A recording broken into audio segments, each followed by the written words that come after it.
રાખું છું તમે તંદુરસ્ત અને મજામાં હશો. આજના દૈનિક વચનમાં આપ સર્વનું હાર્દિક સ્વાગત છે.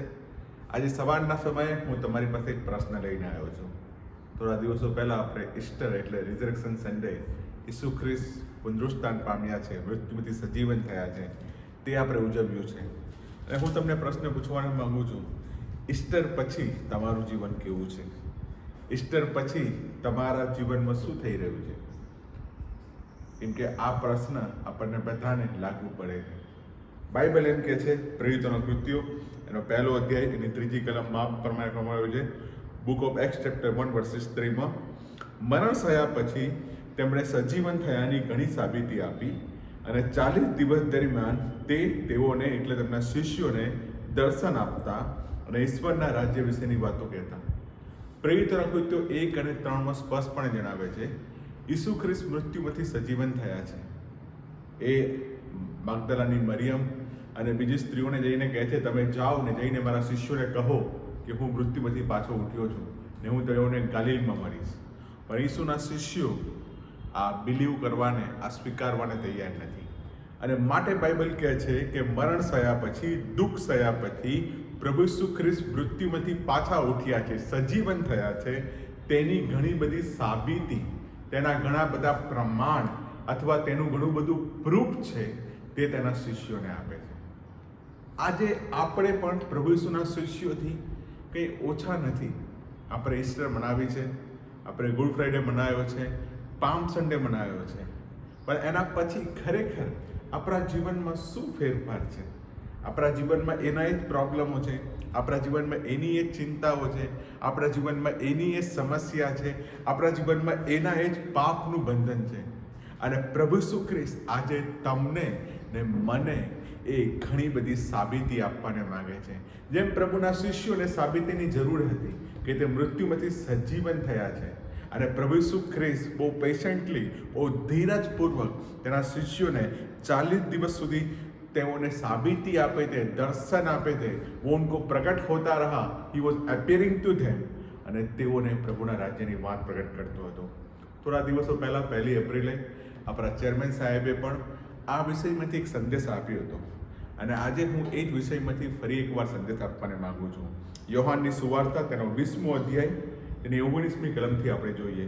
યોહાનની સુવાર્તા 20મો અધ્યાય તેની 19મી કલમ.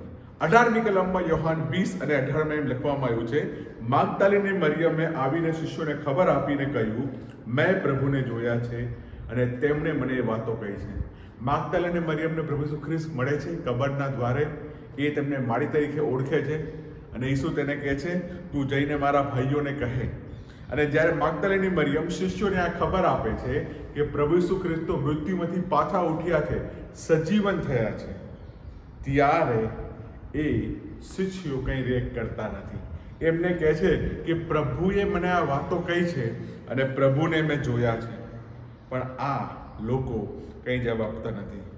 આજે સવારના સમયે મારો તમને એક પ્રશ્ન છે, તમે કયા પ્રકારના લોકોમાં છો? તમે એ પ્રકારના લોકોમાં છો જેઓ કબરે જઈને ઈસુને જોવાને માંગે છે, કે તમે એ પ્રકારના લોકો છો કે તમે ઘરમાં બેસીને નિરાશામાં, અંધકારમાં બેસી રહ્યા છો? અહીંયા બાઇબલ એમ કહે છે, માગદલિની મરિયમ પાસે એક સુસમાચાર હતા, ને સુસમાચાર એ હતા કે મેં પ્રભુને જોયા છે અને તેમણે મને આ વાતો કહી છે.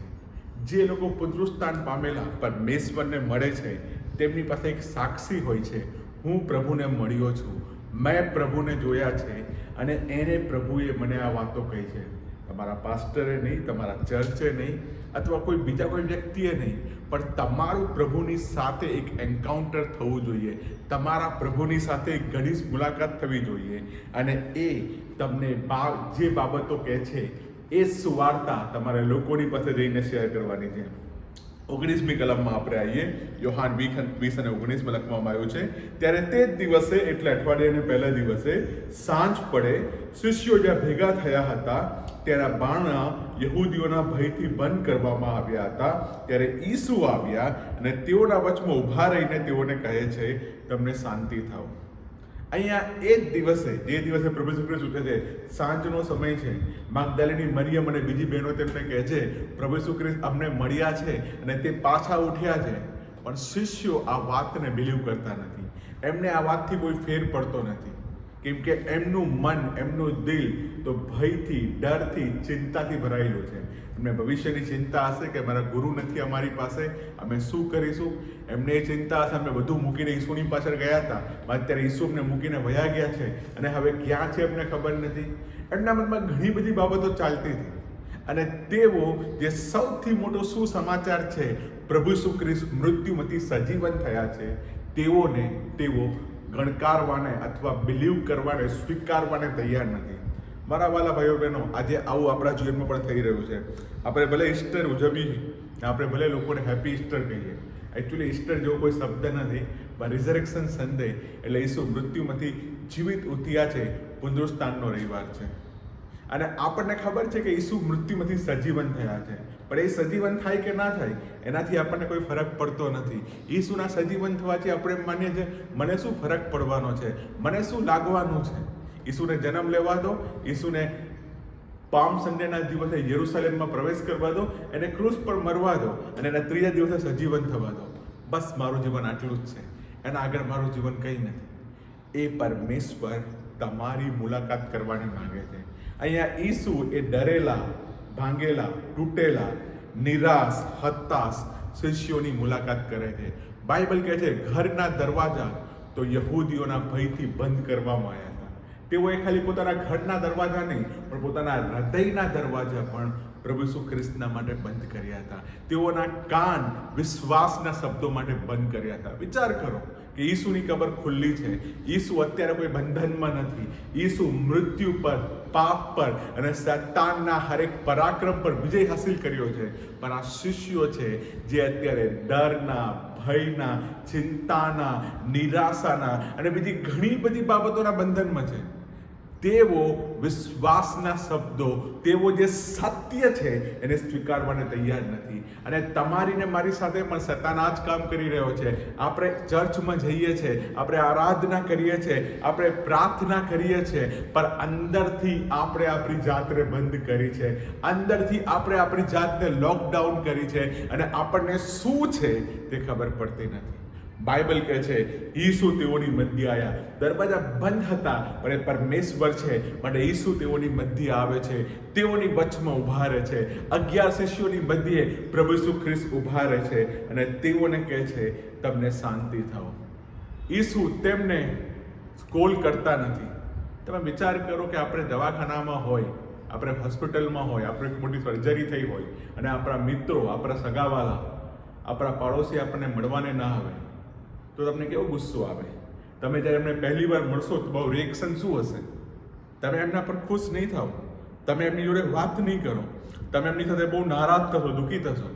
અહીંયા પ્રભુ ઈસુ ખ્રિસ્ત તો મૃત્યુમાંથી પાછા ઉઠ્યા છે.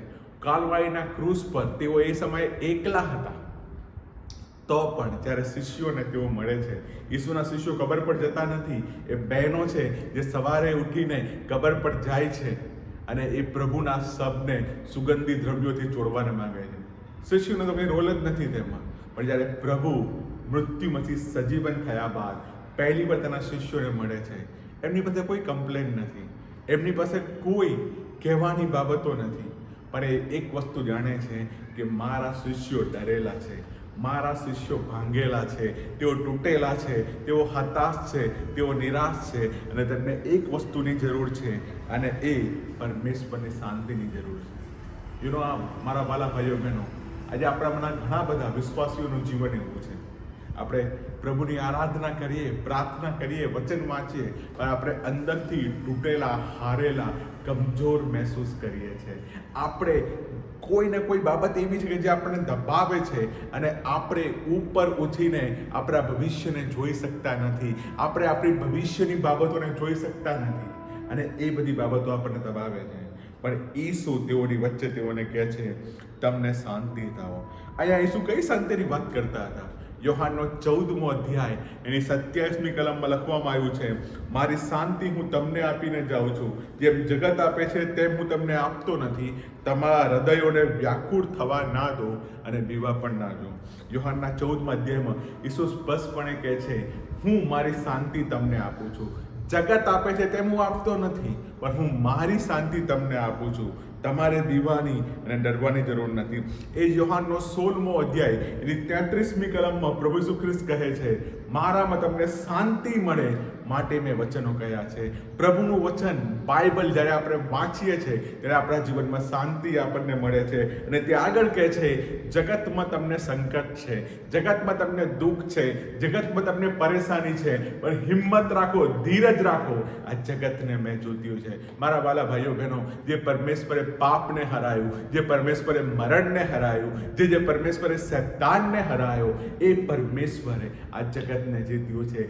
તે તેની શાંતિ આપણને આપવાને માંગે છે. હી ધ પ્રિન્સ ઓફ પીસ, એ શાંતિના રાજકુમાર છે અને શાંતિ આપણને આપવાને માંગે છે. અને આજે એ શાંતિ લઈને તમારી ને મારી પાસે આવ્યા છે. પ્રભુ ઈસુ ખ્રિસ્ત એમને સભાસ્થાનમાં મળતા નથી, પ્રભુ ઈસુ ખ્રિસ્ત એમને મંદિરમાં મળતા નથી, પણ પ્રભુ ઈસુ ખ્રિસ્ત એમના ઘરના બંધ દરવાજાની અંદર તેઓને મળે છે. કદાચ આજે સવારના સમયે તમે તમારા ઘરના દરવાજા, તમે તમારા હૃદયના દરવાજા, તમે તમારી જાતને એક કેવસમાં, ગુફામાં પૂરીને રાખી હશે. તમે લોકોની જોડે વાત નહીં કરતા હોય, તમે લોકોની જોડે વ્યવહાર નહીં કરતા હોય, તમે કોઈને ફોન કરવાનું, મેસેજ કરવાનું બંધ કર્યું હશે, તમને લોકોનો અવાજ સાંભળવો નહીં ગમતો હોય, એવી પરિસ્થિતિમાં તમે હશો.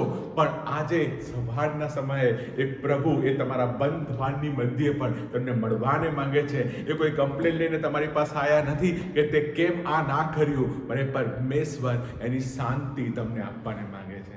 એની શાંતિ, જેમ ફિલિપીના પત્રમાં લખવામાં આવ્યું છે, ખ્રિસ્તની શાંતિ જે આપણી સર્વ શક્તિની બહાર છે, તે આપણા હૃદયોની અને મનોની સંભાળ રાખશે.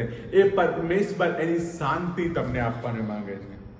20મી કલમ આપણે વાંચીએ. 20મી કલમમાં લખવામાં આવ્યું છે, એમ કહીને તેણે પોતાના હાથ અને કૂખ તેઓના શિષ્યોને બતાવ્યા અને શિષ્યો તે જોઈને હર્ષ પામ્યા. ઈસુના હાથમાં કોઈ ચોકલેટ, કોઈ ગિફ્ટ હતી નહીં. ઈસુના હાથમાં કોઈ એવું અનોખી વસ્તુ હતી નહીં, પણ એમના હાથ તો વિંધાયેલા હાથ હતા, એમની કૂખ તો ભાલો મારેલી હાથ હતી. અને એ બતાવે છે કે કાલવારીના ક્રૂસ પર જે બલિદાન તેમને આપ્યું છે, તે ઈસુ ભલે મૃત્યુમાંથી સજીવન થયા હોય, પણ એમના ઘાવ, એમના નિશાન એ બતાવે છે તેણે આપણા માટે શું સહન કર્યું છે. અને તે નિશાની છે કે આજ મારા પ્રભુ અને આજ મારા ઈસુ છે. શિષ્યો જ્યારે ઈસુના ઘા જોવે છે ત્યારે તેઓ દુઃખી થતા નથી. જ્યારે આપણે કોઈ મનુષ્યના ઘા જોઈએ છે ત્યારે આપણને દુઃખ થાય છે, અરે કેટલું વાગ્યું છે. પણ પહેલી વાર એવું લખવામાં આવ્યું છે કે જ્યારે ઈસુના ઘા શિષ્યો જુએ છે ત્યારે તેઓ આનંદ પામે છે, કેમ કે તેમને ખબર પડે છે આજ મારા પ્રભુ છે જેણે કાલવારીના ક્રોસ પર મારા માટે મૃત્યુ પામ્યા છે. મને ખબર નથી આજે સવારના સમયે તમે કઈ બીમારીમાં છો, મને ખબર નથી આજે સવારના સમયે તમે કઈ પરિસ્થિતિમાં છો, તમે કયા પરિબળનો સામનો કરી રહ્યા છો. પણ એક વસ્તુ છે, તમે જો એ કાલવારીના ક્રૂસની પાસે આવશો, ઈસુના વિંધાયેલા હાથ, ઈસુના વિંધાયેલી કૂખ, જે માથા પરથી જે લોહી ટપકી રહ્યું છે, એની પાસે તમે આવશો, જેમ યશાયા 53માં લખવામાં આવ્યું છે, તેના સોરથી આપણને સજાપણું મળ્યું છે, તેના માર્યા જવાથી તમને શાંતિ પ્રાપ્ત થઈ છે. આજે સવારના સમયે એ પરમેશ્વરના કાલવારીના ક્રૂસની પાસે આવીએ અને એ પરમેશ્વર એની શાંતિ, એનો આનંદ, એની ખુશી તમને આપવાને માંગે છે. અહીંયા બાઇબલ કહે છે કે શિષ્યો પ્રભુને જોઈને હર્ષ પામ્યા. અને 21મી કલમમાં લખવામાં આવ્યું છે, ઈસુ ફરીથી તેઓને કહે છે, તમને શાંતિ થાઓ. અહીંયા ઈસુ બીજી વાર તેઓને કહે છે, તમને શાંતિ થાઓ. બીજી વાર પ્રભુ કેમ કહે છે તમને શાંતિ થાઓ? શું પહેલી વાર જે શાંતિ આપી હતી એ બરાબર હતી નહીં કે પ્રભુ ઈસુ ખ્રિસ્ત બીજી વાર કહે છે તમને શાંતિ થાઓ? જ્યારે પ્રભુ ઈસુ ખ્રિસ્ત બીજી વાર તેના શિષ્યોને કહે છે તમને શાંતિ થાઓ, ત્યારે 20મી કલમમાં યોહાન 20 અને 21માં લખવામાં આવ્યું છે, ઈસુ કહે છે, જેમ પિતાએ મને મોકલ્યો છે તેમ હું પણ તમને મોકલું છું. પહેલી વારની શાંતિ તેમના પોતાના માટે હતી, શિષ્યોના પોતાના માટે હતી, પણ ઈસુ બીજી વારની જે શાંતિ આપે છે એ તેમના માટે નથી, પણ ઈસુ એના શિષ્યોને બહાર મોકલે છે, આ દુનિયામાં મોકલે છે, સર્વ દેશ જાતિઓમાં મોકલે છે. અને એ કહે છે કે જે શાંતિ તમારી પાસે છે એ શાંતિ લઈને તમે આ અશાંતિ ભર્યા જગતમાં જાઓ અને તમે તેઓને મારી શાંતિ આપો. મારા વાલા ભાઈઓ બહેનો, આપણું ખ્રિસ્તીઓનું કામ પ્રભુની શાંતિ લઈને ઘરમાં બેસીને આરામ કરવાનું નથી. ખ્રિસ્તીઓનું કામ ઈસુ શાંતિદાતા છે એ ગીત ગાઈને આપણે ઘરમાં બેસવાનું નથી, પણ પ્રભુએ આપણને જે શાંતિ આપ્યો છે, પ્રભુએ આપણને જે આનંદ આપ્યો છે, પ્રભુએ આપણને જે સાજાપણું આપ્યું છે એ લઈને આપણે બહાર જવાનું છે. પ્રભુ ઈચ્છે છે કે એની શાંતિ લઈને આપણે આ શાંતિ ભર્યા વાતાવરણમાં જઈએ. તમારા ઘરમાં, તમારા પાડોશમાં, તમારા કલીગ, તમારા કુટુંબમાં, તમારા ફ્રેન્ડ સર્કલમાં કોઈ એવું વ્યક્તિ છે જેના જીવનમાં શાંતિ છે, તમે શાંતિ લઈને જાઓ. કેમ કે જેમ પિતાએ ઈસુને સ્વર્ગમાંથી પૃથ્વી પર મોકલ્યા હતા, એમ આજે એ તમને મોકલે છે કે તમે એની શાંતિ લઈને જાઓ. અને જો એ ઘરમાં શાંતિ પુત્ર હશે, જો એ ગામમાં શાંતિ પુત્ર હશે, તો એની શાંતિ તમારા પર આવશે. મારા વાલા ભાઈઓ બહેનો, ખ્રિસ્તીઓનું કામ આગ ફેલાવવાનું નથી, વિશ્વાસીઓનું કામ ઝઘડા ફેલાવવાનું નથી, વિશ્વાસીઓનું કામ એકબીજાની બુરાઈ કરવાનું નથી, પણ પ્રભુની શાંતિ આપણે લઈને જઈએ છીએ. આપણે શાંતિના દૂત છે. માટે પ્રભુનું વચન કહે છે કે સુવાર્તાના પગલાં, જે શાંતિના પગલાં સંભળાવે છે, તેમના પગલાં કેટલા સુંદર છે.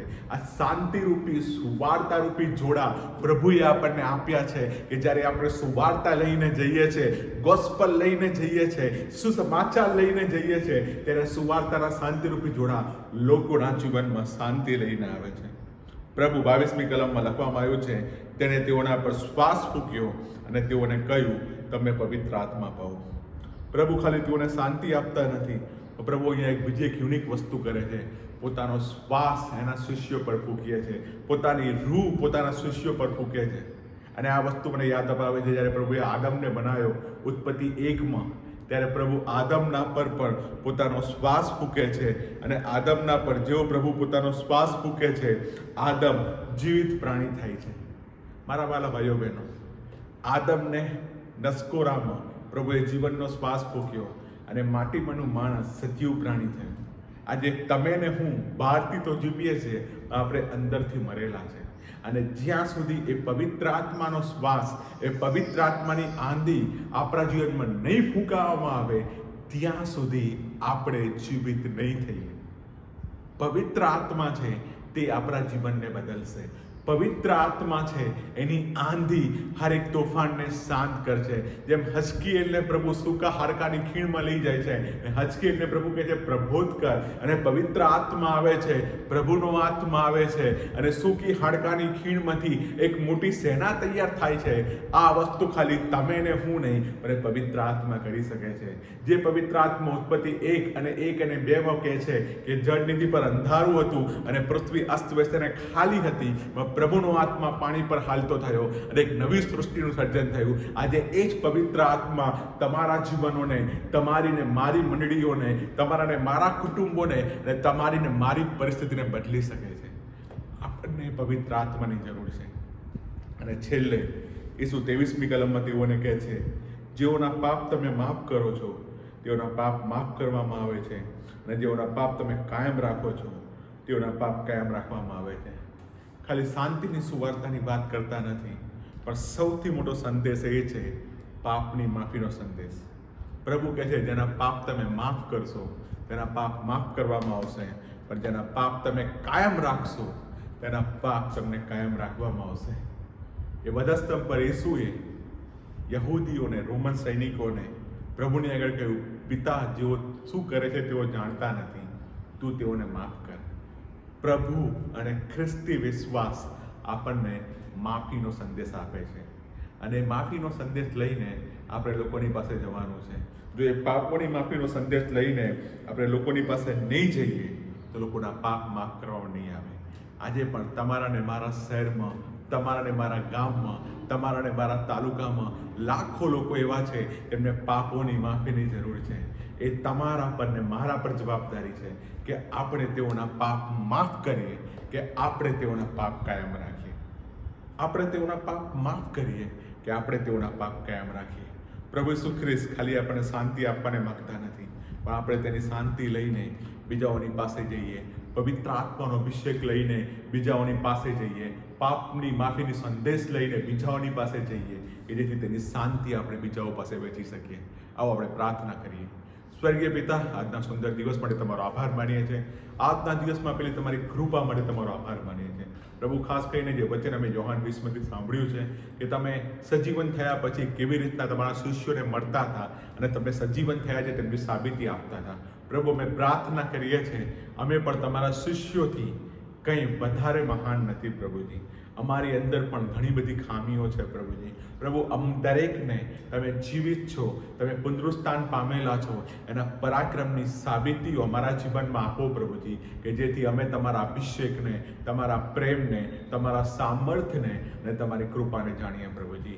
આજે દિવસમાં જે કોઈ બીમાર છે, દુઃખી છે, હતાશામાં છે, નિરાશામાં છે, એ સર્વના જીવનમાં તમારો પ્રેમ, આનંદ, શાંતિ અને તમારા એક ચમત્કારને બોલીએ છીએ. પ્રાર્થના કરીએ છીએ પ્રભુજી, તમે દરેકના જીવનમાં બદલો અને પુનરુત્થાનનું પરાક્રમ એમના જીવનમાં કામ કરે.